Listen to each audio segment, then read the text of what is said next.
longer. End your tax nightmare today by visiting us online at TRA.com or call 800-583-0141. That's 800-583-0141. Tax Relief Advocates. Real solutions for real people.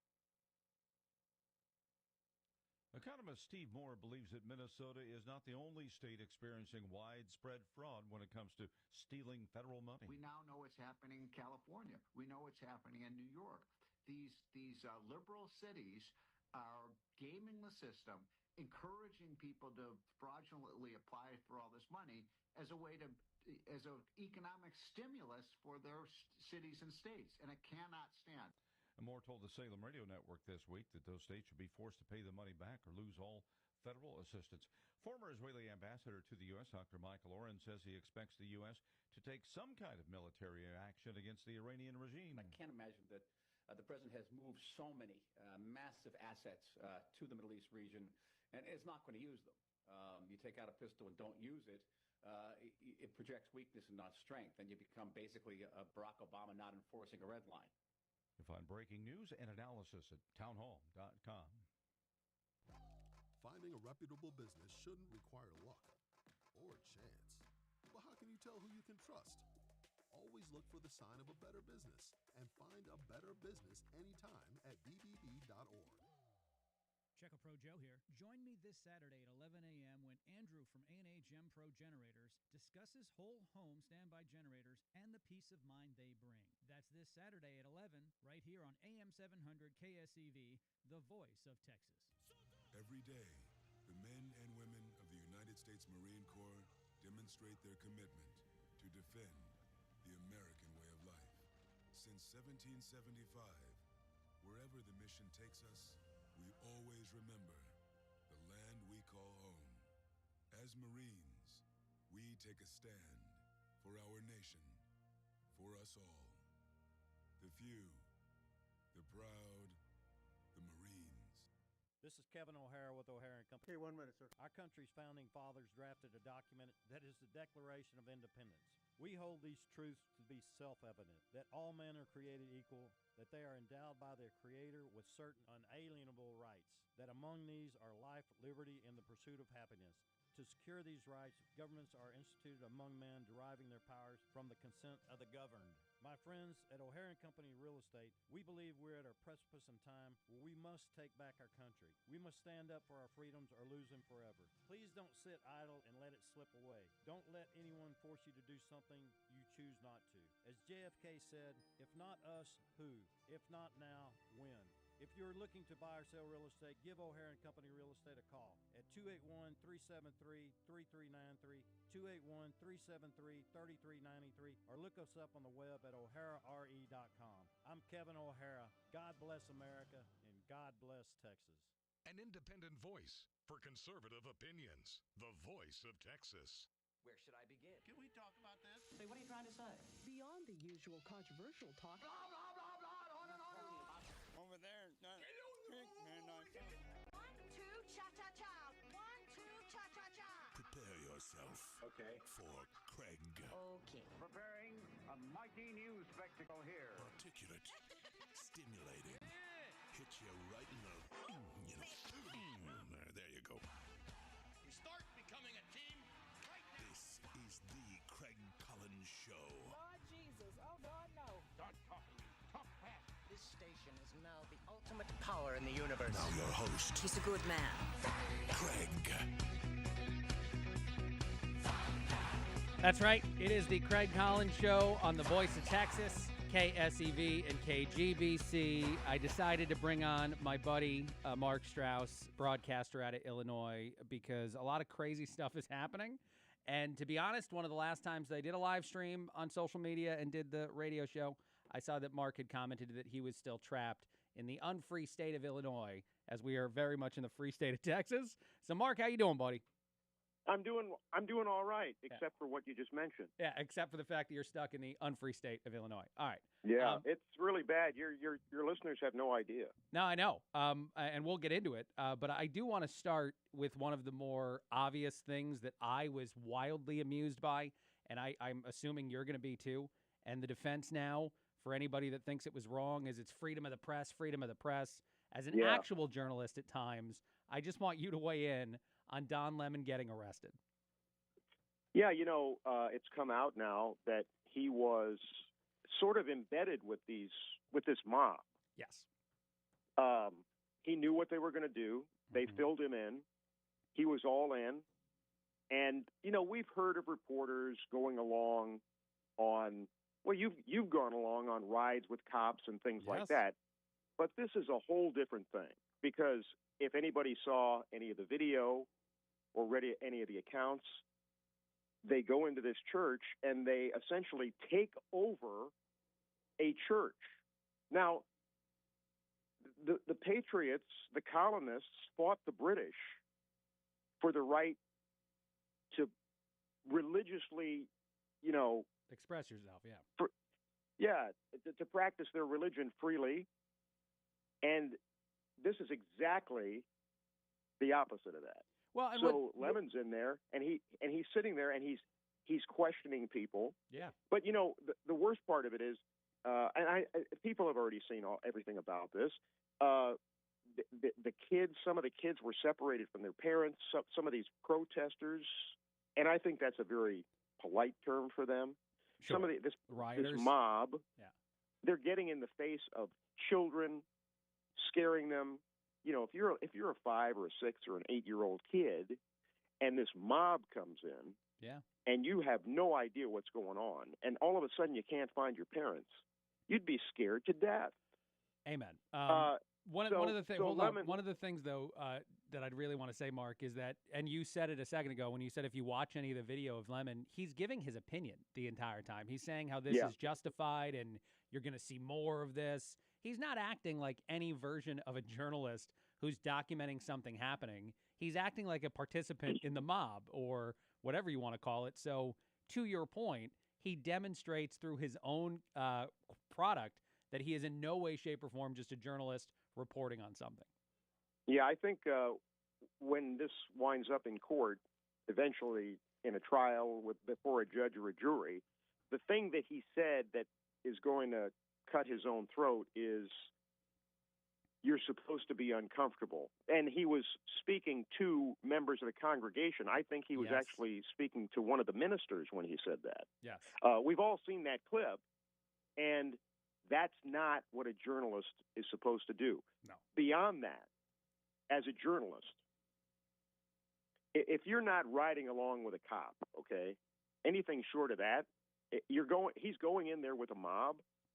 I know if you're going to go into Caterpillar headquarters or anywhere that's a private entity, you need to get permission first. Now, what he could have done, which would have been allowed, is to stand on the sidewalk with his camera crew and solicit for interviews with members of the congregation when they come out. Sure. He's allowed to do that. Yes. There's a lot of things you're allowed to do, not what he did. Yeah. No. None of the things that he did are allowable. Right. They took over the service. They prevented See, here's the thing, and I've said this. I posted this on my Facebook page because I know a lot of journalists and retired journalists who are defending Don Lemon under the auspices of, hey, this is an attack on the First Amendment. Yes, I've seen and this. what I basically wrote was that holding a microphone does not give you the right to subordinate someone else's First Amendment right. Right. And that's what he did. Yeah. He subordinated the congregants' First Amendment right to practice their religion privately and freely because he felt his First Amendment right superseded theirs. Right. Well, and what's interesting to me, too, about that, and the FACE Act has been mentioned a lot. What else did you want to say? Am I cutting you off a little early? No. Okay. The FACE Act has been mentioned a lot, and it's interesting to me. The FACE Act was passed in '94, and it was actually to protect abortion clinics. That's one of those things where the left is demanding something, and the right finds a way to put something of their own objective in as well. And instead of it just being abortion clinics that were protected from people disrupting someone from going in or exercising your right to utilize something. It also protected places of worship. And so it just so happens that law and a couple other laws are going to be incredibly relevant to holding someone accountable, Don Lemon, for breaking them. And what's so amazing to me is how often you hear the argument that they made about Trump or whoever in the reverse in these situations. When someone like Lemon is actually legally in trouble, and I think rightfully so, immediately they say it's political prosecution and all this other crap, and it's because he's a black guy or a gay guy or some other ridiculous reason.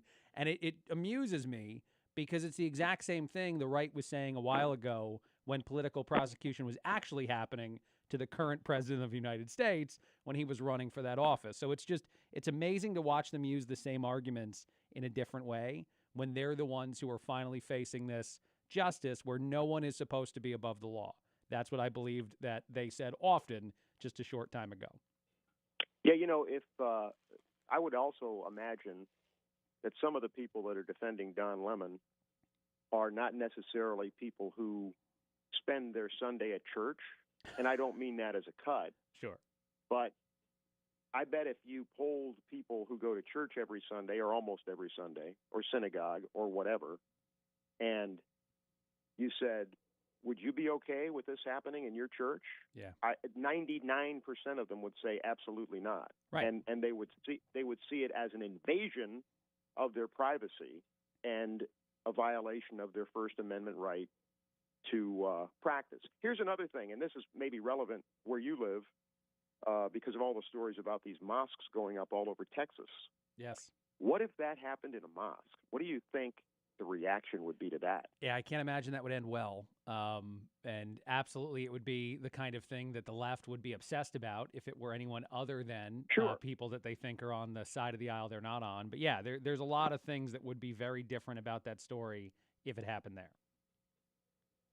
Agreed. Yeah, absolutely. I do want to transition to something else, Mark, and it's something that I think both of us are going to heavily agree on, which is fine. Mm-hmm. Like, that's the whole point of this. This Alex Preddy story has been a demonstration of what I think is the way media can be weaponized against us, against humanity, convince people of crazy, ridiculous things. ICE agents are not horrible, evil, bad guys, and yet if you watch mainstream news or you listen to politicians on the left side of the aisle, they will convince you that every ICE agent is akin to the Nazis or some other insane version of an example there.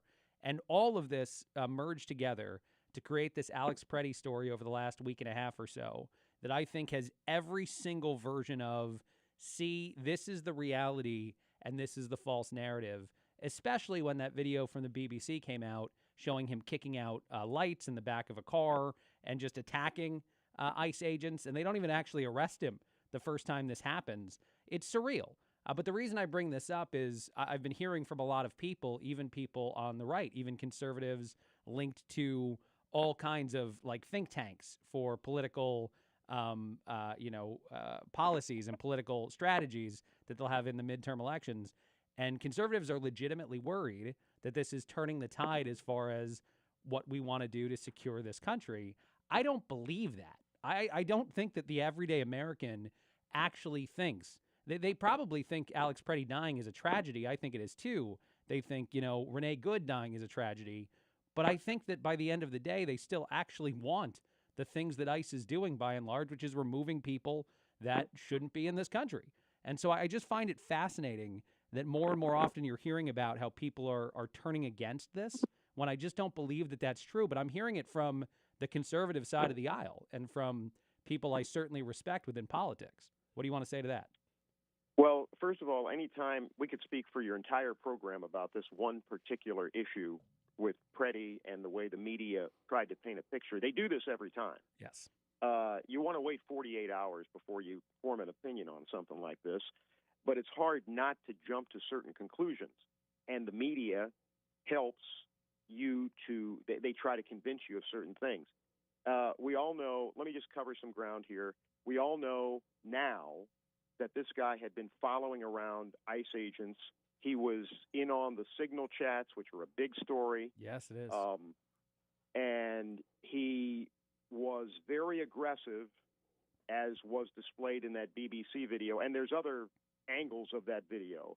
And you can hear him daring the ICE agents to assault him. Yes. And cursing at them and spitting at them and all of that stuff, okay?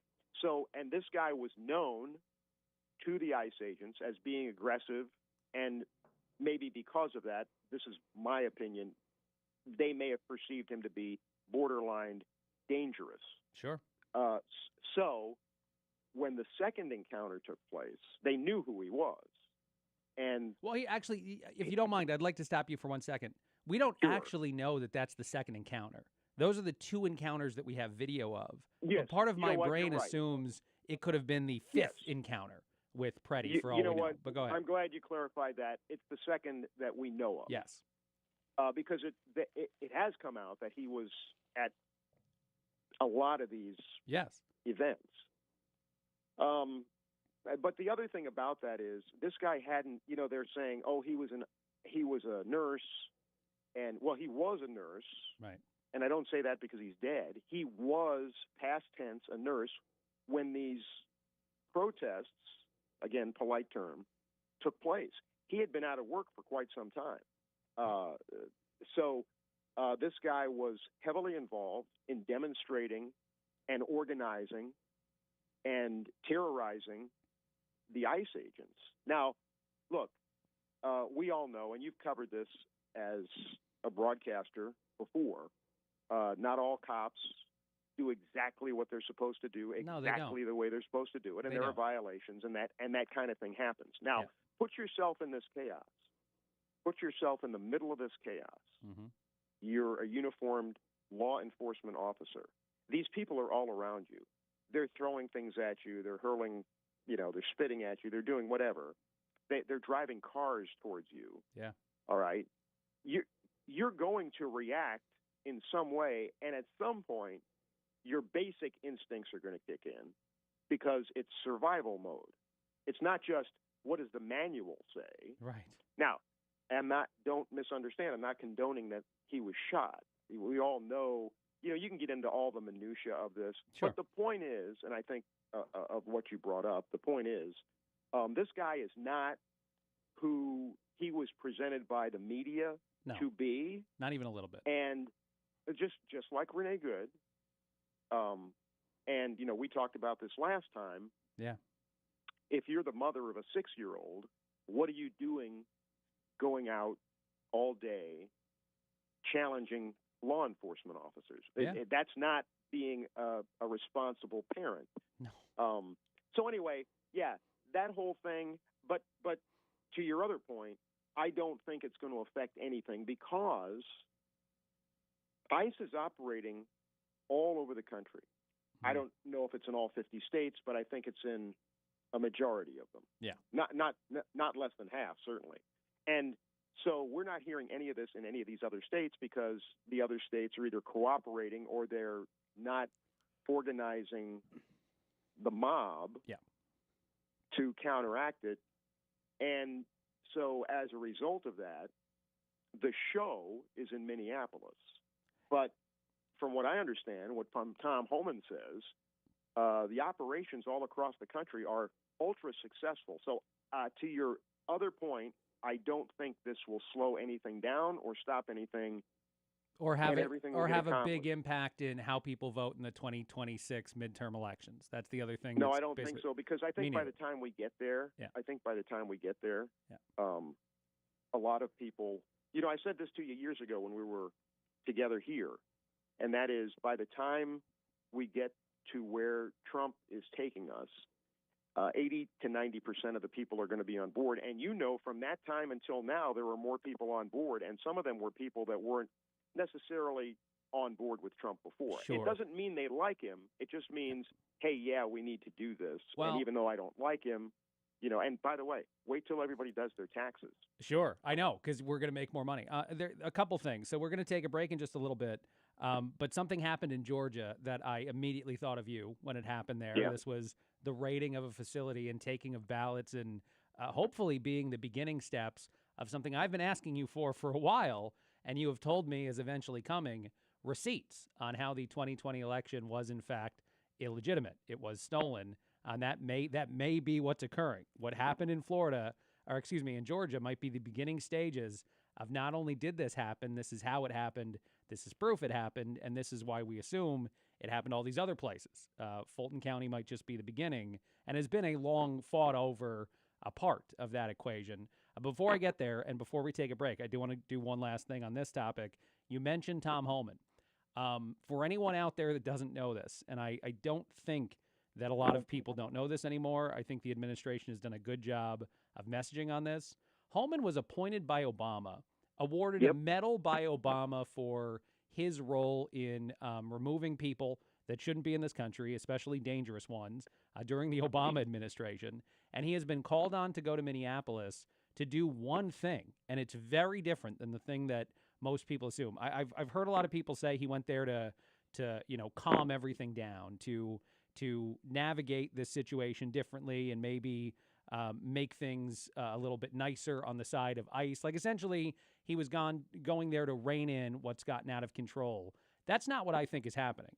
He's gone in there to be the right guy to fight the messaging that's been the attack out of Minnesota and the theater and the show, which is what you just said it is out of Minnesota, much more than be someone in Minneapolis who's actually asking ICE to do anything differently.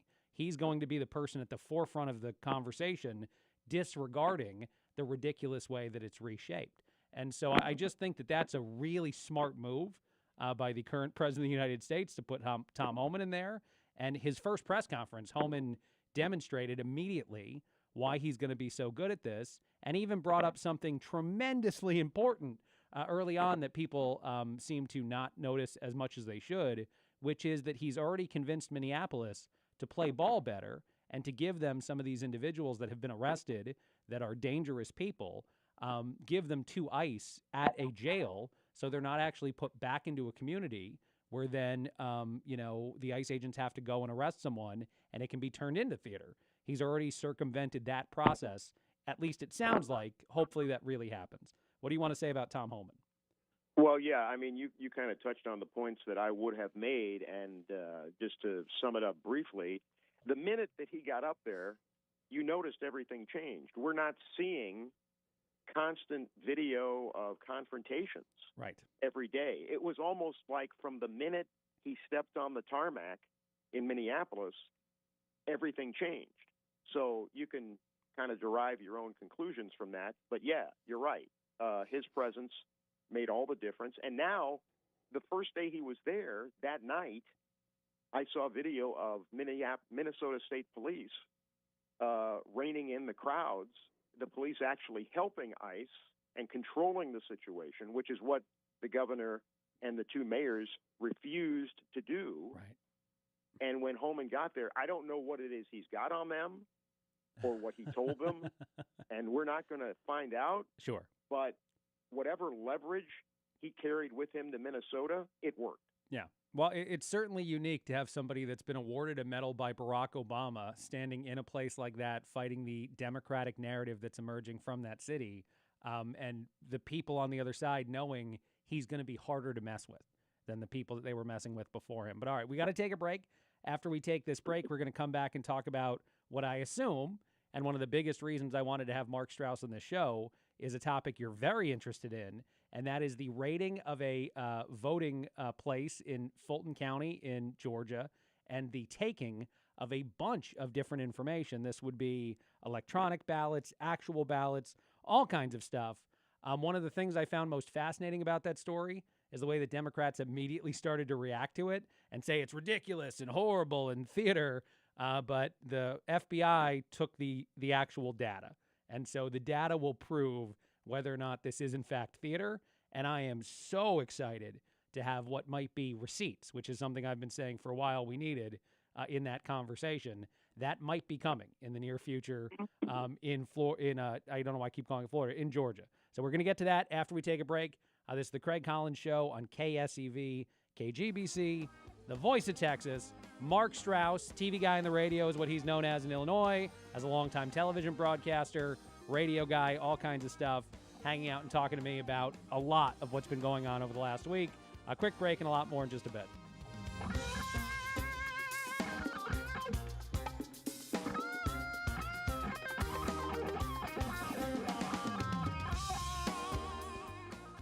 Hi, Dan Patrick. Thanks for listening to AM 700 and AM 1540, our new signal pattern. Tune in, online, on the app at 1540 or AM 700, the voice of Texas. Dan Patrick for my friend Louis Flory and Ability Tree Experts. Beautiful and healthy trees increase your property value, but sick, ugly trees will decrease the value of your home. That's why I recommend you call Ability Tree Experts at 281-441-4179. Caring for the beautiful and valuable trees on your property that you can't replace. That's why you need to call my friend Louis Flory and Ability Tree Experts. I've known them for over 40 years. Gosh, this guy is the pro when it comes to taking care of trees. Well-fed and pruned tree will be less susceptible to wind damage and uprooting. You know, pruning is important for the health of your trees and allows the sun and fresh air into the canopy. Trees can be in distress several months without showing any signs. So don't wait to protect your investment. Call Louis Flory now at 281-441-4179, 281-441-4179, or visit their website at abilitytrees.com. Right now, receive a deep root feeding with every tree pruned. That's Ability Tree Experts. Ability Tree, Houston's leading tree care professional. This is Kevin O'Hara with O'Hara & Company Real Estate in O'Hara Homes. Davy Crockett addressed the Tennessee Congress after losing his bid for his seat. You may all go to hell, I'm going to Texas. Apparently a lot of other people from other states are feeling the same way lately. We have people coming to Texas from every state in the union. I think they are looking for a state with more conservative views. The word Texas comes from the Caddo Native American language, which means friends or allies. Texans are some of the friendliest people on the planet. If you're moving from another state, Texans will treat you well. If you're fleeing from a liberal state, leave those views there. If you're looking to buy or sell real estate, give O'Hara & Company Real Estate a call at 281-373-3393. Again, that's 281-373-3393, or look us up on the web at o'harare.com. If you need any type of construction work done, call O'Hara Homes at the same number, 281-373-3393. Davy Crockett ended up being an historical figure in Texas history and embodied the Texas spirit. God bless America and God bless Texas. Catch Chris X Radio weekdays at 4, right here on AM 700 KSEV. So another idiot in Minnesota got shot and killed by ICE the other day. He brought a gun to fight with federal agents. Man, I remember a time in this country where something like that was considered insurrection. No, that's right. It's unarmed grandmas taking selfies on January 6th. Now that's an insurrection. Chris X Radio, weekdays 4 till 6, right here on the Voice of Texas. Veteran who served offshore of the Republic of Vietnam between 1962 and 1975? Blue Water Navy veterans and their family members may now qualify for compensation and survivor benefits for health conditions linked to herbicide exposure such as Agent Orange. To learn more, call 1-800-749-8387 or go to va.gov and search Blue Water Navy. Brought to you by the U.S. Department of Veterans Affairs. Miss Fernandez, what are those tiny things? Those are called amoebas. You can only... You got 20 seconds, sir. Let's go. Wow. Today's students are tomorrow's great thinkers and innovators. But right now, there's a funding crisis in public schools. Donors Choose is a nonprofit that lets you support students and teachers in your community and beyond. You could provide pencils and paper, help a music class get a guitar, or even a science project for a classroom like mine. Learn more at donorschoose.org.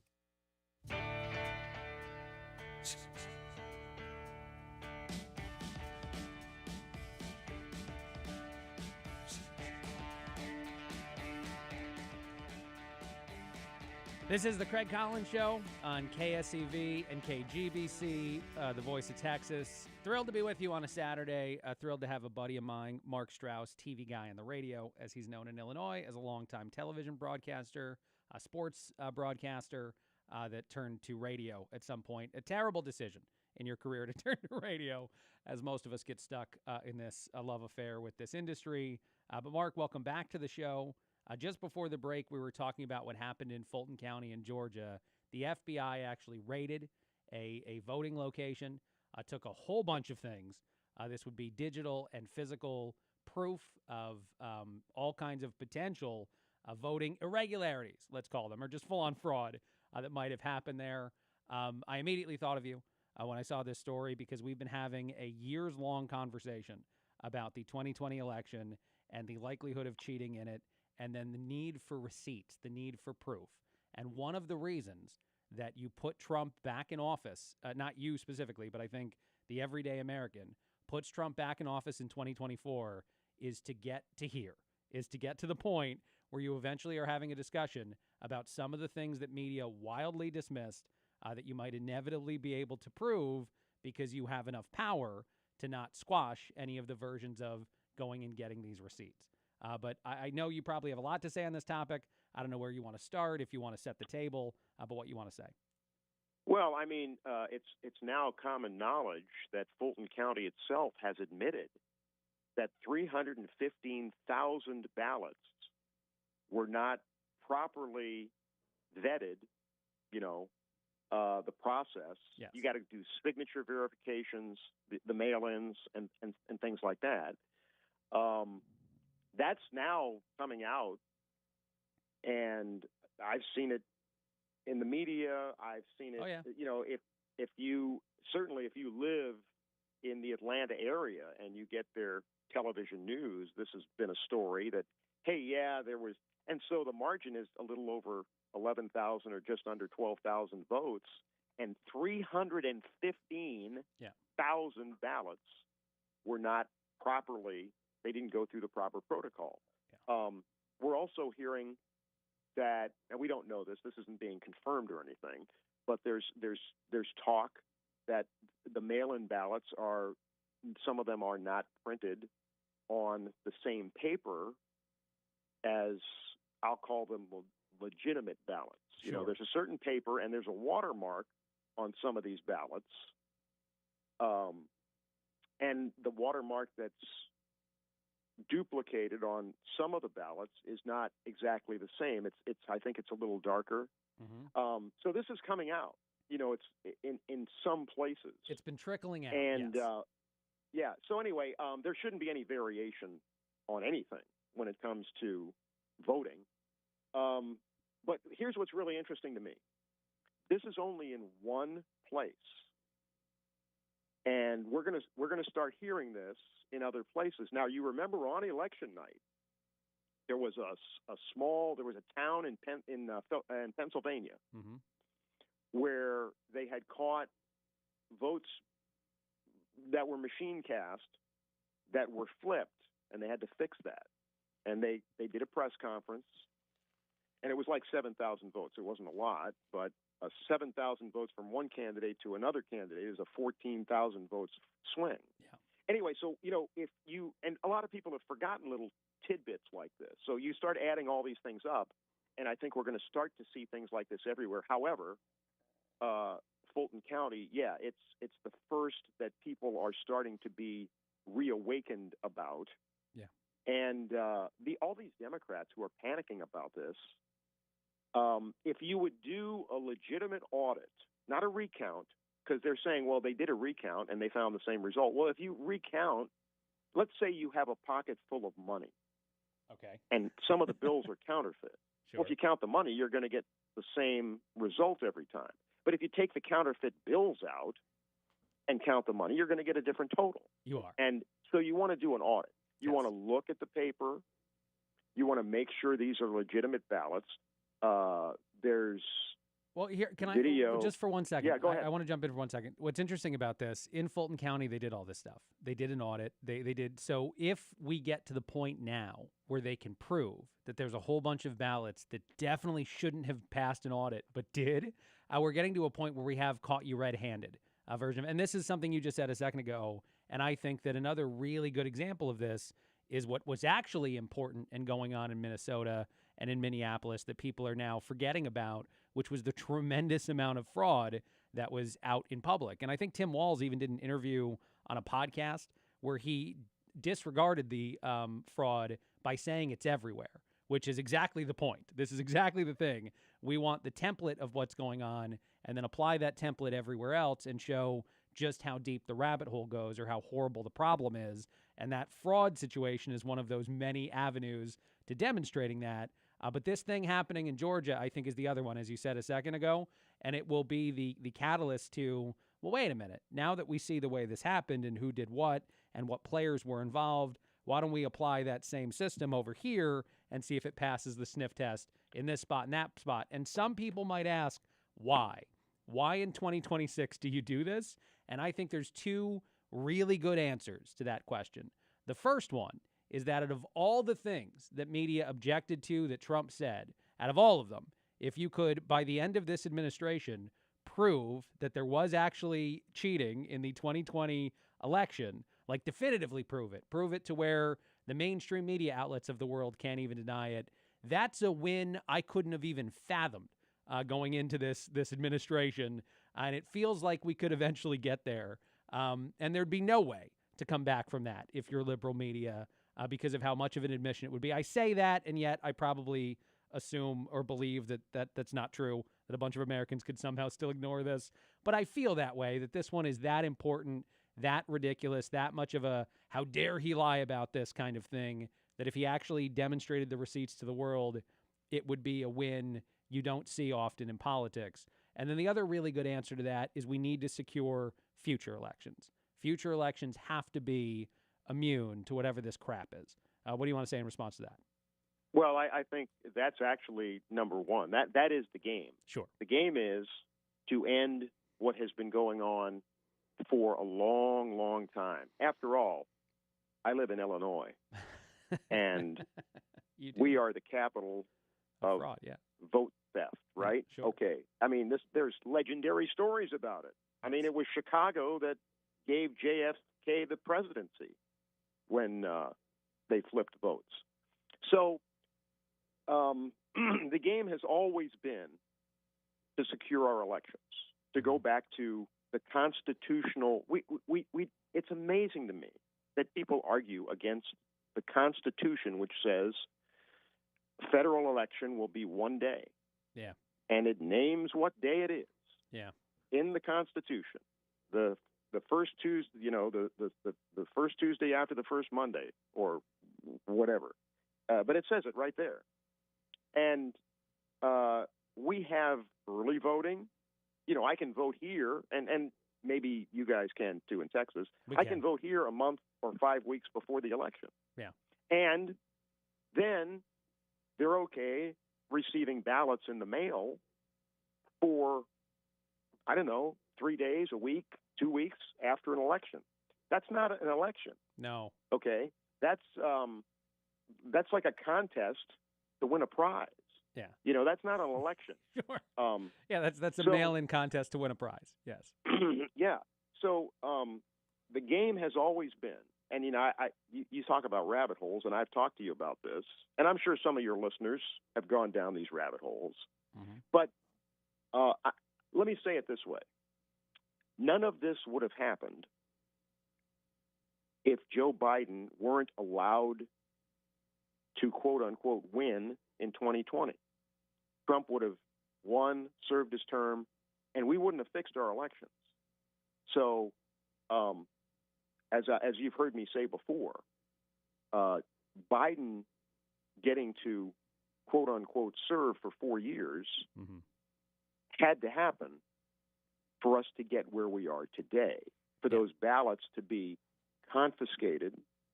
A judge, the FBI didn't just go in there. A judge told them they could do it. Yes. Okay, and the media is not really reporting that. They may drop that one time just to say, oh, we covered that. That's one of their tricks. Mm-hmm. Look, I was in a newsroom for 32 years. I saw things and how things were justified. And that's not to say that I worked in a dishonest newsroom, but, no. You worked in a biased newsroom to an extent. That's what I've experienced. Yeah, go ahead. Well, they all are, and right. There's not to say that there's not bias both ways, but it's and we can get into a whole separate discussion about that. Sure, but we could.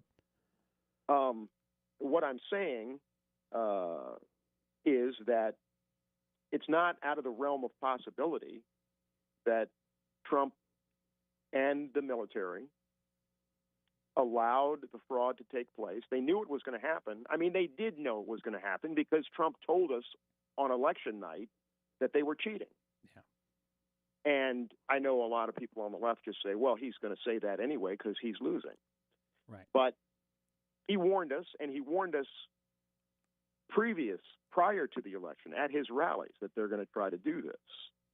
Look, when you're the president you see everything. Well, you see all the classified documents.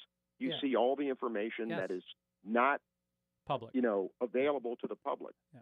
Well, and so they you're knew what saying was going something on. though to me that's why I put number one where I put. Yes, I want the elections to be secure. Of course I do. Of course, that's actually the thing that's more important to our country. That's the legacy thing. If Trump in this administration can root out corruption in voting and show the American people he did that, that's a thing that lasts with your legacy for the rest of time.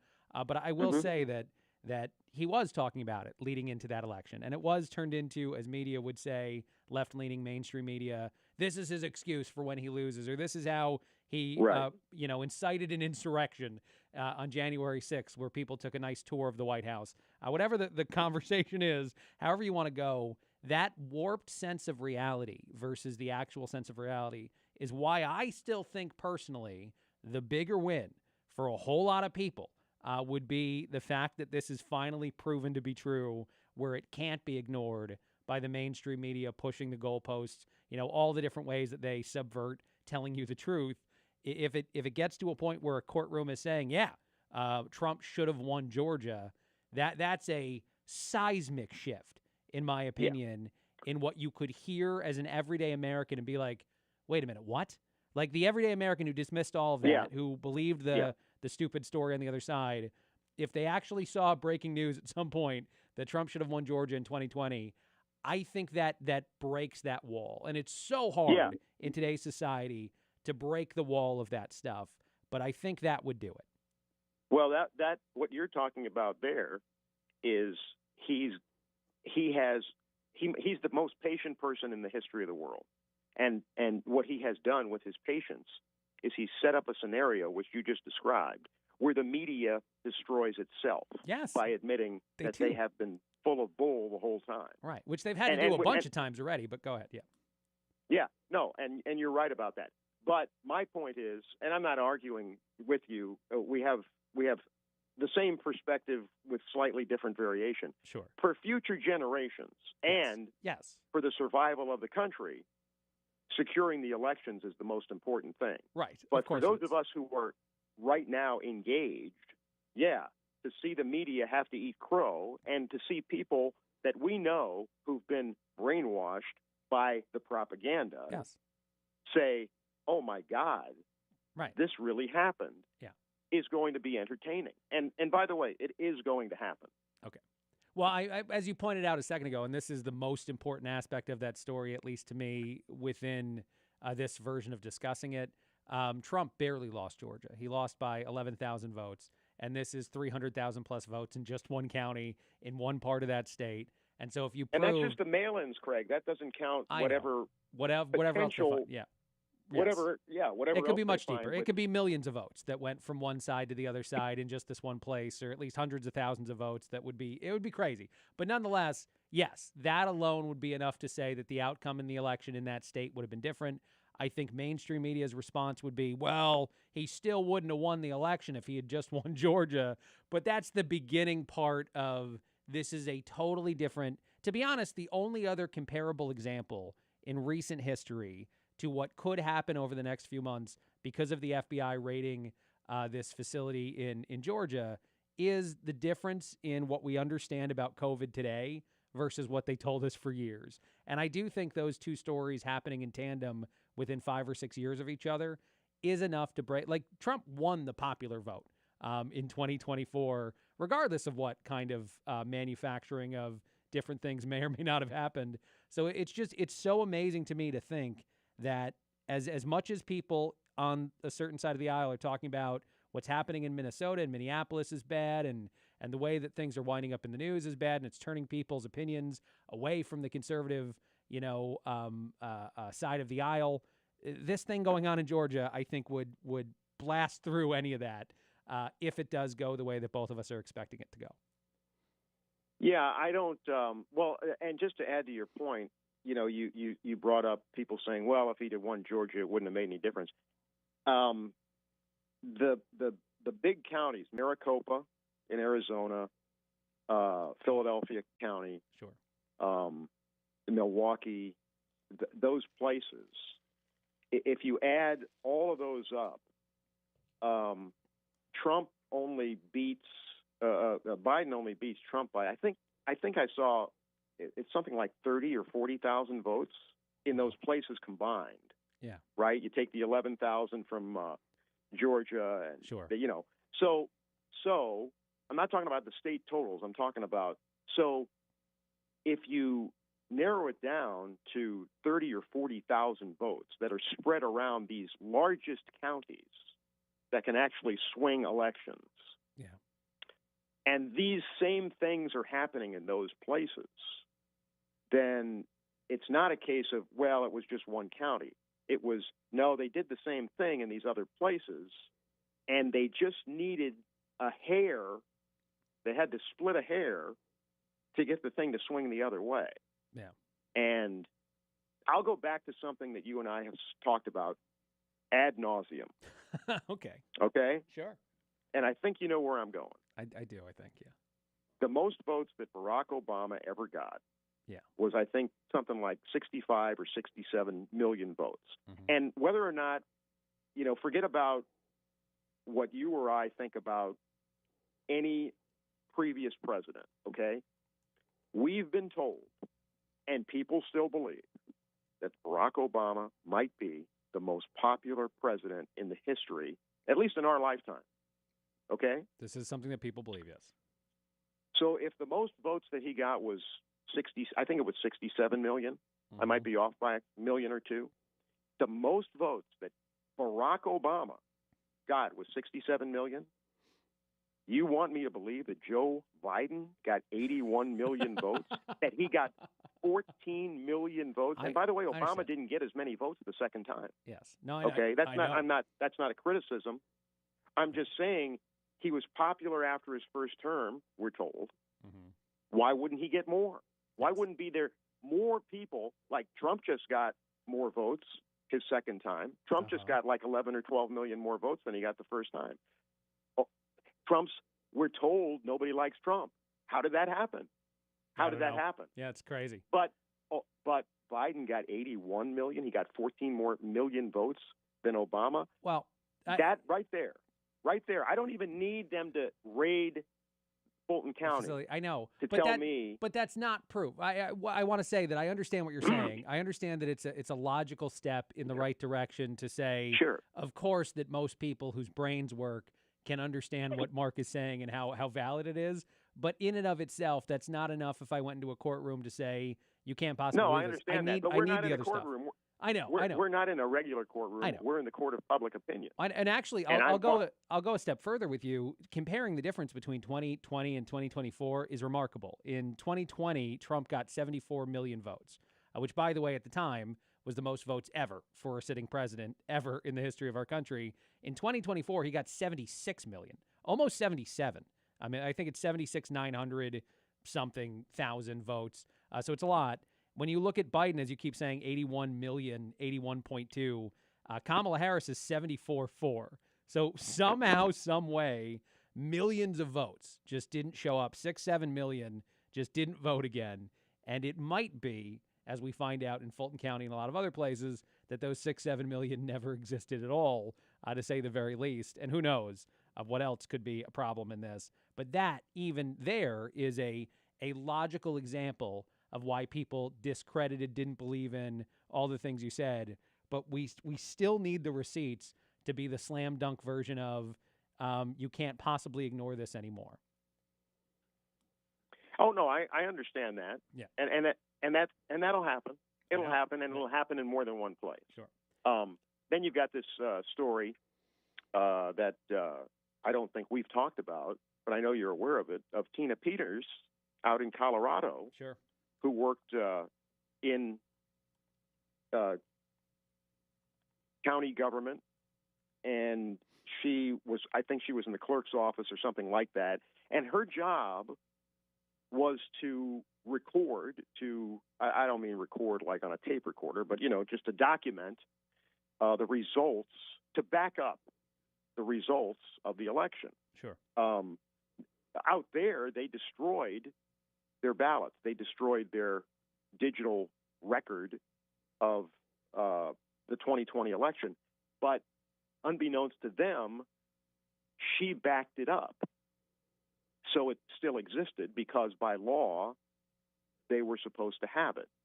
They threw her in jail for that. They did. For her doing her job, legally doing her job. And she's still in jail today. And they don't want to let her out because she knows where the evidence is, and she can produce the evidence. And people should read up about Tina Peters if they don't know about her. Trump, they've been saying that Trump needs to pardon her, but this was not a federal arrest on her, so he doesn't have it was a state arrest. Yeah, he doesn't have the ability to pardon her, yes. Right, and so the Secretary of State out there and other people are keeping her behind bars, and she's like 70 years old. Right. Yeah, she's a 70-year-old woman who will be in jail for 9 years if they don't fix this, if they don't do something to fix this. Yeah, which is horrible. But when you see things like that, how can you not come to the conclusion that this thing was as dirty as a 10-year-old car sitting in a junkyard? Sure, but again, and this is the thing we have talked about ad nauseum for a while, is coming to that conclusion and proving it are transformatively different for what it does to the society we have as a whole.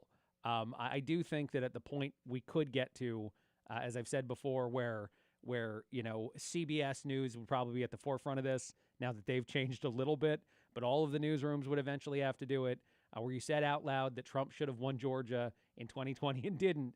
Like, I think when and if that happens, and we both expect it to, that it's very different, the world we live. There's people I know who would call me and celebrate to me and call me the skeptic.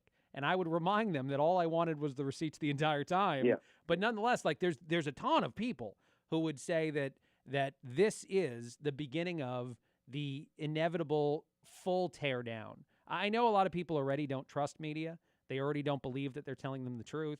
But I can't think of anything more significant in how it was addressed, how it was talked about, how long of in the 2024 election, they ridiculed anyone that wasn't Trump, who might have said, and Vivek Ramaswamy was one of the only ones who would do it, who said that they didn't think the 2020 election was legitimate.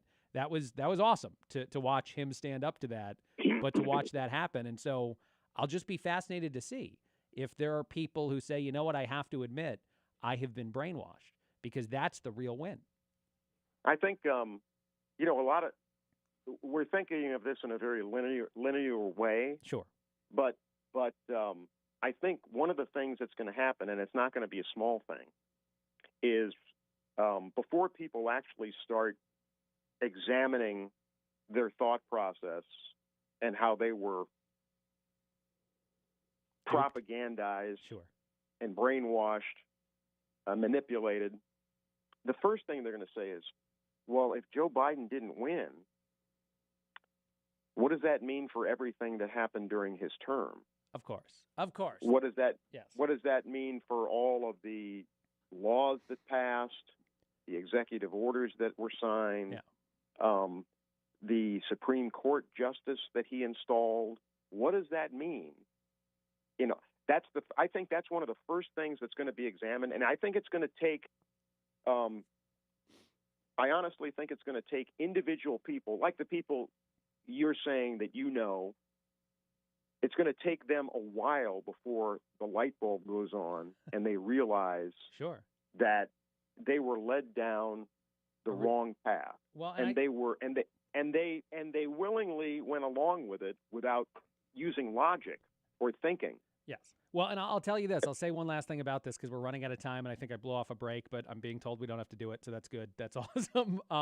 But I will say one last thing about it. I think this version of a discussion inevitably is what turns the tide in people's opinion of ICE, people's opinion of anything going on in our society, because once you fully acknowledge that the narrative you've been told was intentionally a lie, it wasn't accidentally a lie, it wasn't whoops-a-daisy, we got this wrong, but we meant well, it was intentionally a lie, I think you start to finally wake up, which is what I know that they're saying all the time, whoever they are out there.